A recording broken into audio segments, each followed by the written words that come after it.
Wise men say only fools rush in, but I can't help. I'm falling in love with breakfast with Bob. Oh, Pancho and Man! Heather. We are presented by ES Sports Nutrition. Pancho Man, you are the legend. Cliff Bar, Timex, Roca, Tanya Porter Resort, Rudy Project, and Slow Twitch. Heather Wurtele is our guest. How are you? I'm fantastic. Thanks so much for having me. Oh, we always love having you. And a special day? Yes, it's my husband and I's 9th anniversary. Love that. Your mom exciting. actually sent me an email. I know. When you're like, happy anniversary, I was like, huh? What? How did he know that? 2006. Honeymoon. All that stuff. You know, so age grouper, you're an age grouper here in Yes. 2006, Correct. right? Yeah, 1021. Right? Yeah, it was my first year actually that I'd ever done an Ironman. I won the age group race in Coeur d'Alene and so qualified, and Trevor did as well. And so we thought, well, What the heck? yeah, what the heck? We'll go to Hawaii. We'll go to Hawaii for a honeymoon and race the Ironman. So a wedding in preparation for Ironman Kona is maybe not the best prep, but it was a fun time. Now, was Trevor a pro at that point? No, or no, you guys we age were groups? both just age Age groupers. groupers, yeah. Yeah, that's our back. I mean, we just, You kind of went fell up in the through sport, ranks. loved it, and the whole Yeah, bit. yeah. So, okay, so you come over here as age groupers, and you were like one spot off the podium. Yeah, I remember I was really sad because I really wanted to bowl, right? Right. And so And they gave it Umeke. to top 5. Yes. And I thought, I get to go on stage because I thought maybe it was top 10, but alas, I just missed it. So, but it was still a great experience, So after you guys have that experience here, how long was it before you became a pro? So I became a pro. I guess a year later, I got my Okay. pro card in 2007, Yeah. but I was still working full time. Okay.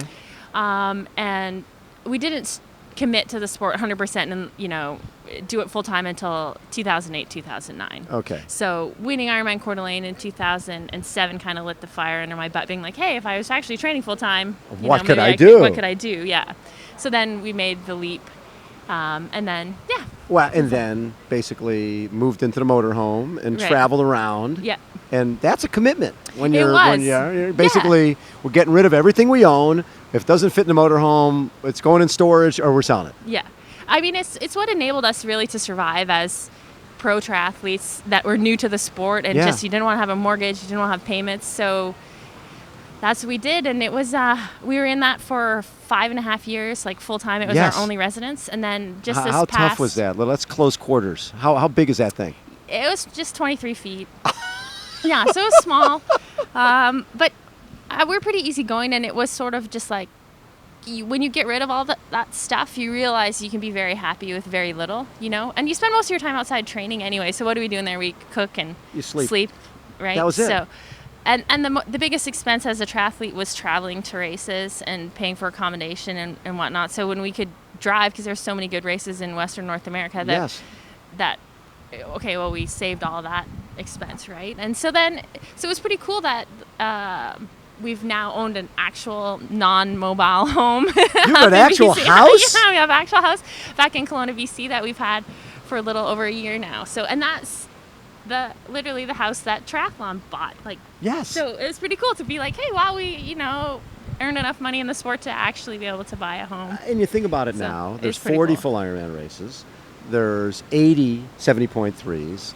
There's the Challenge Dubai where you won $35,000 for second place. Right. The sport has changed a lot since 07, 06, 07. Yeah, absolutely. I feel like partly it's just my progression as an athlete that I'm Yes. usually competing for the podium. So Yes. then you get bonuses that accompany that, and you can make decent money. And, at first it was barely scraping by because we were new athletes. We Right. had, mostly just sponsors that were like giving us stuff. It wasn't Yes. good contracts and Right. a yearly salary or anything. So all of those things develop, and then you just get more competitive. So you win more races and you get more bonuses, and then all of a sudden you're like, oh, geez, I'm making a living out of it. So it's been, I just look back and I go, wow, because when we did that, we thought let's just see if we can be pro Yes. triathletes, and now to go like, man, I think I was third on the prize money earnings list, that got published for the year. Not now, I think, because Gwen and other people moved up after Chicago. But so, you're just going, wow, that's, it's pretty cool to be able to look back and just see where you've come from and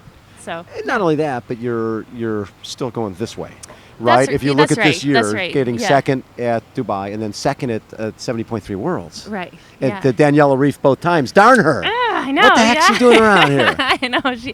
She's just an incredible athlete. Yeah, but happy to at least be in the mix and giving it all to Yeah. try and get close to the front of the race anyway. So 8th and 15th here at this race Mm-hmm. in Kona.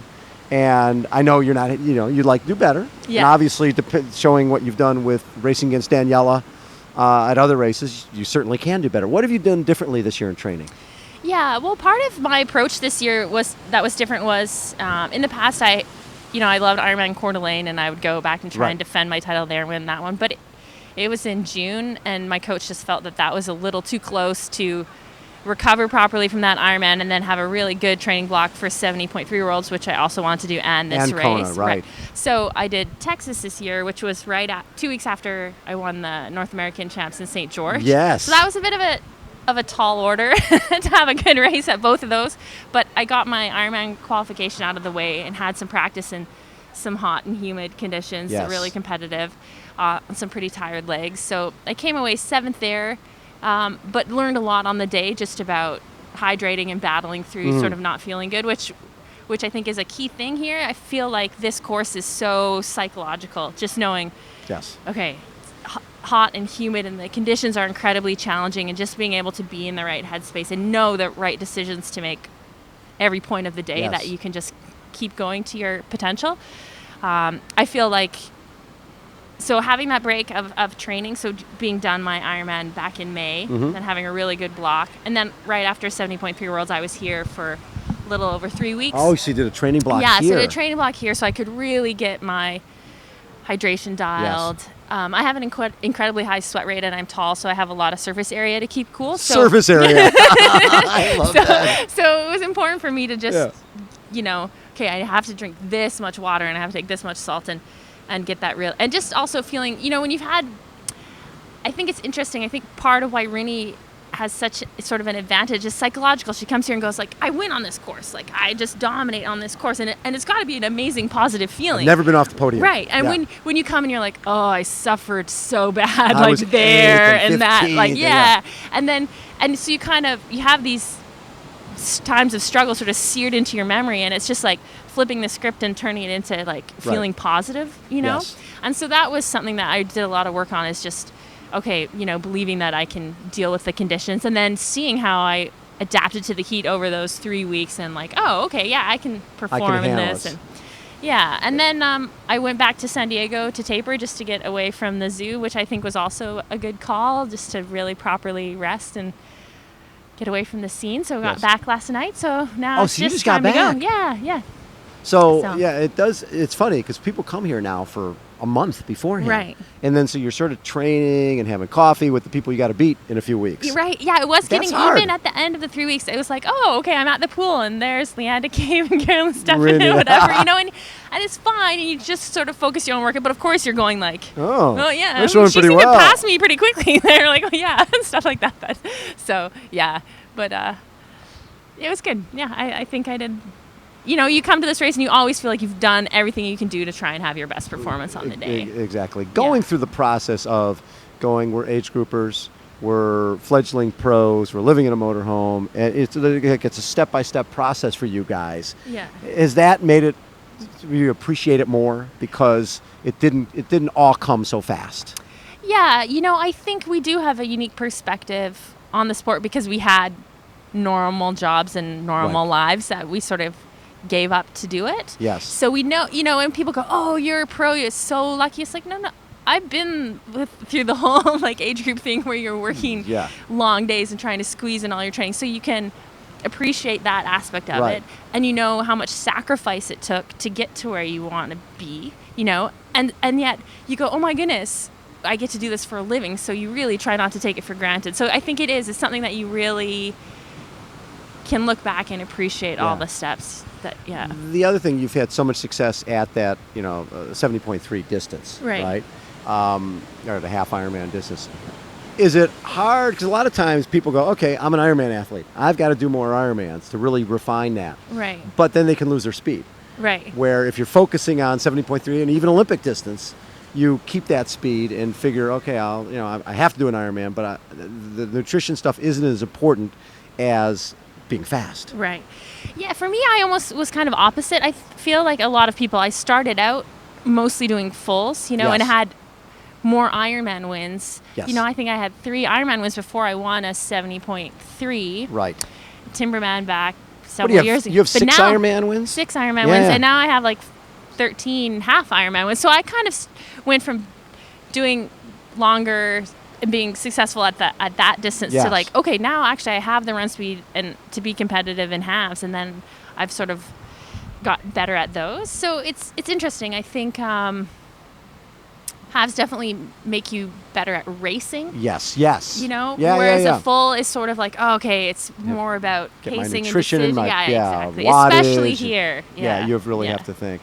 Well, Daniela Reef really sort of came out of, from our perspective, she was an Olympian, but she showed Right. up at 70.3 Worlds last year and killed everybody, and then took second here, and then 70.3 again this year. What makes her special? I think probably our perspective from in the Ironman world Yeah. is we haven't appreciated maybe how phenomenal of an athlete she was to begin with. I think Yes. being so strong at the Olympic distance, and then I know she really struggled with injury and things for several years. So I think she's someone who has always been immensely talented and incredibly hardworking. And now that she's shifted her focus to this, it's just like all that talent is just sort of Yes, coming to the showing top. up. And it's astounding. It's really impressive. In Austria, I was back out of the water, but I rode well, and I'm thinking, oh yeah, maybe I got the best bike split, and she just annihilated everyone by like a huge amount. And so you're kind of going, geez, I look at the watts that I'm riding, Yes. and I know how aero I am, and my equipment is phenomenal, and she's still, taking that much time. So you just sort of go, wow. So it kind of expands the boundaries of what's possible. There's a lot of like what Chrissy did, and then Rini with her running, Yes. and Daniela's another one of those competitors that she's so strong in all 3. You're just kind of going, wow, geez, we all have to just keep upping our game, to Absolutely. be competitive. So What would you be happy with on Saturday? I would be thrilled to be top 5, Yeah, really. yeah. You try and have high expectations, because that's sort of like, if you're in it to win or to try to do your best, that's when your best performance Yes. comes out. But I also have to be realistic here and just go, with the conditions and with The sort field. of, the field and the past experiences I've had, that I really just want to go through the day and feel like, all right, I made the right decisions, and I was sort of strong throughout. Love it. If I can run the whole run and really just feel confident in that, that would be great. Awesome. Yeah. Thanks so much. Happy anniversary. Yeah. Thank you very much. Love it. Again, we are presented by EAS Sports Nutrition, Cliff Bar, Timex, Roca, Tanya Porter Resort, Rudy Project, Slow Twitch, and the man running behind me, Mr. Poncho Man. Like a river flows, surely to the sea. Darling, so it goes, 'cause some things were meant to be. Breakfast with Bob and Heather and Trevor, congratulations. Thank you.